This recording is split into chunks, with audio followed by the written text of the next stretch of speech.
Religious conditioning, toxic relationships, and a big ol' heaping side of self-doubt. That was my life for years. I thought there was no way out, but I was wrong. If you've ever felt stuck in cycles that drain your energy and break your spirit, this video is for you. I'll share exactly how I broke free and how you can do it too.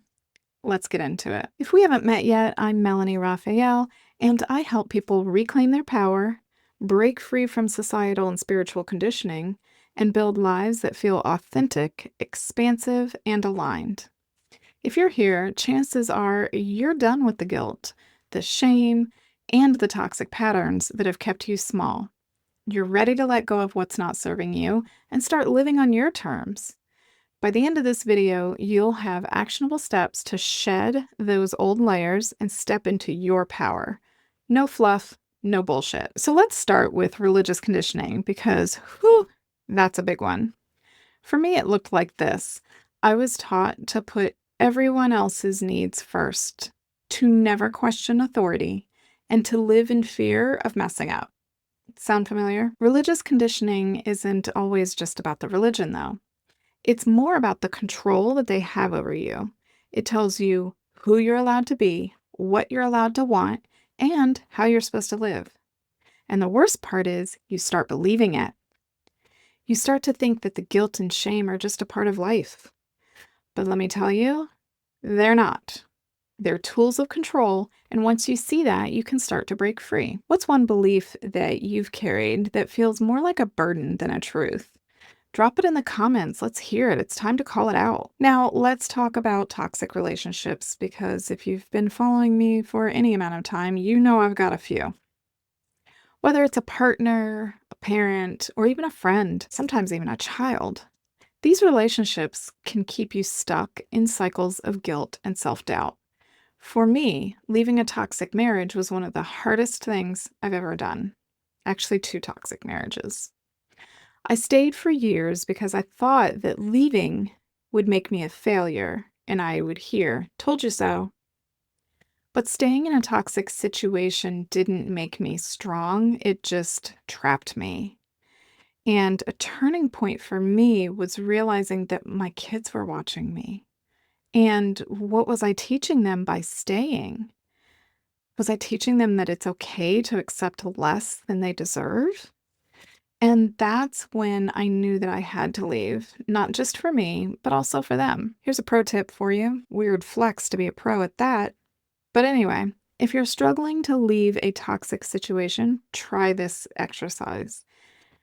And I want to acknowledge real quick, I understand how hard it is to leave. Trust me when I say I know how hard it is to leave. But I want you to write down everything you're afraid of losing by leaving. Then write down everything you've already lost by staying. You've lost your peace. You've lost your serenity. Whatever. That list might surprise you. What's something that you've lost by staying in a situation that doesn't serve you? And let's not forget the self-doubt. The voice that says, "Who the fuck do you think you are?" For me, self-doubt was the hardest chain to break because it came from inside. And here's the thing about self-doubt. It's a liar. It pretends to protect you, but really it's just keeping you small. And one trick that I learned was to name my inner critic. Mine's called Nancy. Sorry to all the lovely Nancys out there. But naming it gave me some distance. Instead of believing those thoughts, I could say, "Oh, that's just Nancy being Nancy." So here's a little bit of homework for you. Name your inner critic and call it out every time it shows up. You'd be surprised how much power that takes away from it. Okay, so let's talk about the shift. For me, breaking free started with one question. Who the fuck am I without all of this? Without the guilt, without the relationships, without the doubt? Who am I? And that question led me to redefine everything. I stopped seeing guilt as a moral compass and started seeing it as a red flag.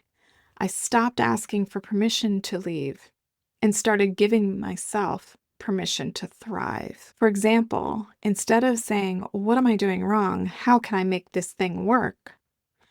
I started asking, does this even work for me? Like, what am I doing here? Shocker, a lot of things didn't work, and that's okay. It's totally okay. So, who are you without the guilt, without the fear, without the expectations? It's a big question, but if you got a glimpse of the answer, feel free to share it in the comments. I would love to hear it. Once you break free, you get to rebuild. And let me tell you, that is where the fun is. But rebuilding isn't going to be perfect, and it doesn't mean you have to be perfect. You're choosing alignment over approval, joy over obligation, and truth over comfort. So here's a practical exercise for you. Write down your core values. What do you stand for? What kind of energy do you want to bring into your life? And then use those as your guideposts for every decision that you make moving forward. And remember, it's okay to stumble. Growth is very messy, and that's okay. The goal isn't to get it right the first time and every time. The goal is to keep moving forward. If this video gave you something to think about, hit that like button and share it with someone who might need it. Make sure you subscribe for more no BS videos like this. And if you're ready to start reclaiming your power and rewriting your story, join me over on Substack. I share exclusive tools, personal stories, and practical steps to help you create a life that feels true to you. The link's in the description, and I would love to connect with you there. And remember this one thing: breaking free isn't being fearless, it's choosing freedom, even when you're scared. You've got this.